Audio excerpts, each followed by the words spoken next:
उठ उठ उठ उठ उठ उठ उठ उठ उठ उठ बे आनंद, स्टैंड अप यार, उठ उठ उठ स्टैंड अप उठ यार, उठ उठ बे, उठ आनंद, उठ स्टैंड अप उठ यार। नमस्कार साथियों। हमारे देश में या यूं कहें कि हमारे संस्कृति में 33 करोड़ देवी देवता है। हालांकि इस पर भी हर किसी की सहमति नहीं है, पर जितने भी देवी देवता हैं उनमें से आजकल जिनका आलम है, जलवा है, जो प्रचलित है, अत्यंत लोकप्रिय और एकमात्र सहारा बन चुके हैं, वो है राम जी। राम भी एक नहीं, दो हैं, दो हैं। कैसे? यह सवाल तो लाजमी है, होना भी चाहिए। पर मैं बता सकता हूं, अगर आपने अब तक गौर नहीं किया हो तो मेरी बातों को ठंडे दिमाग से, बहुत आराम से, खुद को संतुलित कर एक बार परखिएगा जरूर। राम राम और कोई नहीं, भगवान है। भगवान और कोई नहीं, वो है जिसने हमें बनाया। जिसने हमें बनाया वो निराकार, सर्वव्यापी, सर्वशक्तिमान, सर्वोपरि है। राम राम और कोई नहीं, तस्वीर या आकृति है। तस्वीर या आकृति और कुछ नहीं, वो है जिसे हमने बनाया। जिसे हमने बनाया वो कैसे निराकार, सर्वव्यापी, सर्वशक्तिमान, सर्वोपरि होगा? राम राम वो है जो हमें अपने अनुसार चलाते हैं। राम राम वो है जिन्हें हम न सिर्फ अपने अनुसार चलाते हैं बल्कि बुलाते हैं, भेजते हैं, बनाते हैं, मिटाते हैं। राम राम वो है जो हमारा फैसला करते हैं। राम राम वो हैं जिनका फैसला हम करते हैं कि कब, कहां, किस रूप में, आकार में रहेंगे, कब भोग लगाया जाएगा, कब दर्शन का वक्त होगा और कब सोएंगे।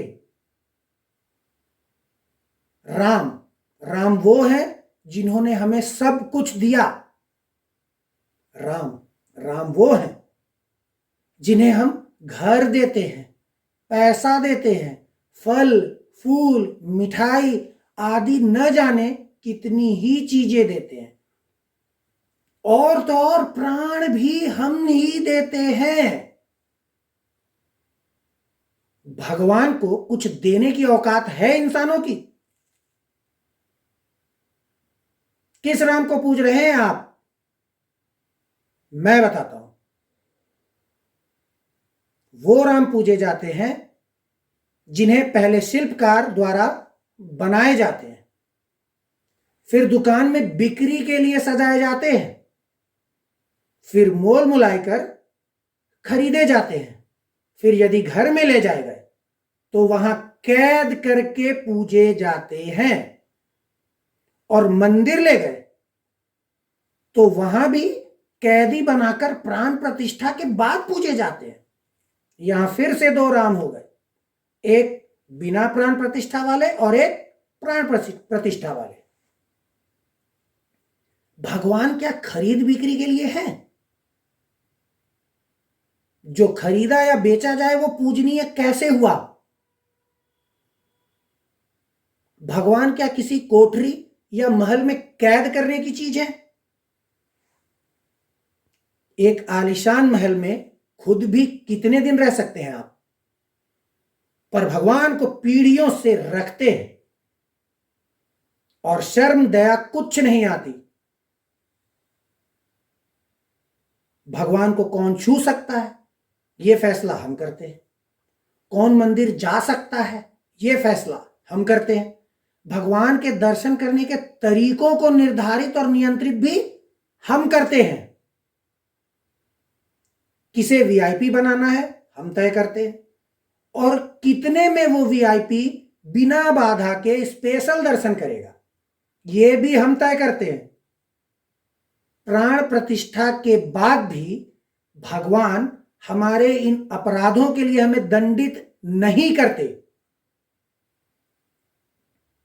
राम ईश्वर है और ईश्वर स्वर्ग लोक में वास करते हैं या फिर अवतार लेकर धरती पर आते हैं। अगर इस बात में सत्यता है तो बाकी के ढोंग से परहेज करें और हो सके तो राम की अच्छाइयों का अनुसरण करें। किसी दूसरे की बातों में आकर किसी को भी राम न बना ले। राम सिर्फ त्रेता युग में ही पृथ्वी पर आए थे। कलयुग में न अब तक आए हैं, न आने की सूचना दी है उन्होंने, आकाशवाणी नहीं हुआ है। राम को लोग भगवान से ज्यादा कठपुतली बना लिए हैं। राम को लाने का श्रेय जो मांग रहे हैं उनसे ज्यादा मूर्ख वो है जो उन्हें श्रेय दे रहे हैं। अरे भगीरथ ने किस युग में कितने वर्षों की कठिन तपस्या के बाद गंगा जी को पृथ्वी पर आने के लिए राजी किया था? याद नहीं हो तो पता कर लीजिएगा। फिर कलयुग में कोई किसी भगवान को लाने की बात करे तो उसके पीछे छुपी कूटनीति को समझ सकते हैं आप। लगभग इसी तरह की कहानी हर पूजे जाने वाले भगवान की इस युग में है। पीढ़ियों से यही हो रहा है। कब तक होगा मुझे नहीं पता, पर मेरे भगवान को मैं शायद पृथ्वी पर ही कई जिंदा लोगों में देखता हूं और देखता रहूंगा। आप उन्हें निर्जीव चीजों में ढूंढते हैं तो गलती किसकी है, इस पर विचार करना आपका काम है। अगर आपको मेरी बातों से तकलीफ हुई हो तो मैं अनुरोध करता हूं कि मेरी बातों में जो गलत लगा हो उसे कोट करें। धन्यवाद।